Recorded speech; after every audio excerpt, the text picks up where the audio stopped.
አኮኩሉ ፋሚሊ የመረጃ የምክርና የአውታረ መረብ መድረክ ነው።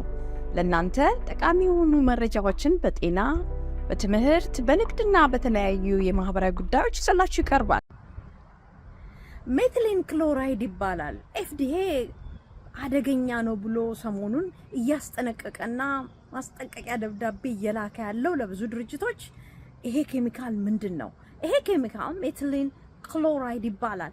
ብዙ ጊዜ ጥፍር ቀለም ከተቀባን በኋላ የጥፍር ቀለሙን ለማስለቀቅ የምንጠቀምበት ውስጥ እየተገኘ ያለ ነው። መገኘት አልነበረበትም። ይሄ እንዳይገኝ ደግሞ ኤፍዲኤ በትክክል አስቀምጧል። ይሄ ኬሚካል ለቤት ቀለም፣ ለሌሎች ቀለማት የምንጠቀም ነው እንጂ ለሰው ልጅ ጥፍራችን ቀለም ለማስለቀቂያ መግባት የለበትም ብሎ ስታንዳርድ ወይም ደግሞ መመሪያ ያስቀመጠው ነው። ግን ድርጅቶች ያንን ተላልፈው ይሄንን ሜትሊን ክሎራይድን ጥፍር ቀለም የምናስለቅቅበት ኬሚካል ውስጥ ይከቱታል። ለምንድነው አስጊ የሆነው?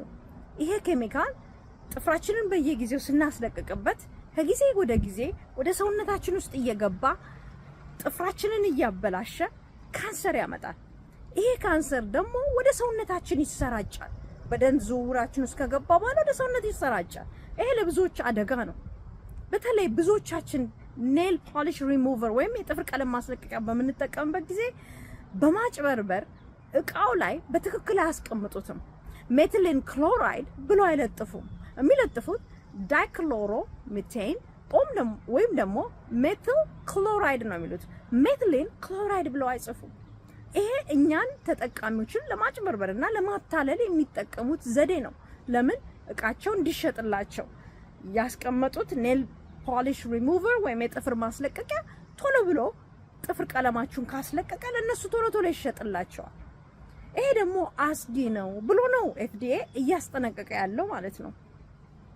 ብዙ ጊዜ ድርጅቶች ብረትን የሚጠቀሙ ብረትን የሚያጸዱ እንዲሁም ደግሞ ግሪስ ይሄ ቅባት ያለው ነገር ለማስለቀቅ ይሄን ኬሚካል ይጠቀሙበታል። ያን ኬሚካል ነው እኛ ደም ውስጥ እንዲገባ እነዚህ ድርጅቶች ስማቸው 4 ነው። ዩቲዩብ ኮሜንት ውስጥ አስቀምጥላችኋለሁ፣ ገብታችሁ አንብቡት። የነሱ የሚሸጡት ፕሮዳክት ወይም ደግሞ ይሄ የሚሸጡት ጥፍር ማስለቀቂያ በተለይ እሱ ነው ያለው። እና ወጣት ልጆቻችን እኛ ሴቶች ማናችንም የምንጠቀመው ጥፍር ቀለም ማስለቀቂያ ማንበብ መቻል አለብን።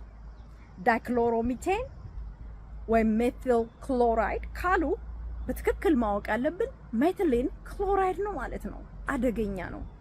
ዛሬ ተጠቅሜዋለሁ ምንም ጉዳት አያመጣም ምን ችግር አለው ብላችሁ ለምትጠይቁ ይሄ ተደጋጋሚ የተጠራቀመ ሰውነት ሲጎዳ ቆይቶ ካንሰር የሚያመጣ ነው። ካንሰር የሰውነታችን የደማችን ውስጥ ህዋሳቶችን ውስጥ ያሉ ዲኤንኤ ወይም ደግሞ የዘራችን ዋናው መሰረት የሆነው ማንነታችን መሰረት የሆነው ሲናጋ የሚመጣ አንዱ ነው። ሴሎች ወይም ህዋሳት ተፈጥሯቸውን እንዳይከተሉ በእንዲህ አይነት ኬሚካል ተጽዕኖ ሲደርስባቸው ነው ባህሪያቸው ይለወጥና ካንሰር ይሆናሉ። ሰውነት ይሄንን ሊያስቆም ይችላል፣ የሚችልበት ወቅት ይኖራል። ግን በአብዛኛው ሳይችል ሲቀር ነው ካንሰር ሆነው በሽታ የሚሆኑት ማለት ነው። ስለዚህ መጠንቀቅ አለብን። የምንጠቀመውን ሁሉ እያነበብን የተፈጥሮን ጉዳት እንዳለው ተፈጥሯችንን ይጎዳ እንደሆነ ጤናችንን ይጎዳ እንደሆነ እያወቅን እንጠቀም ማለት ነው። ሊንኩን አስቀምጥላችኋለሁ፣ ገብታችሁ አንብቡት። መልካም ጊዜ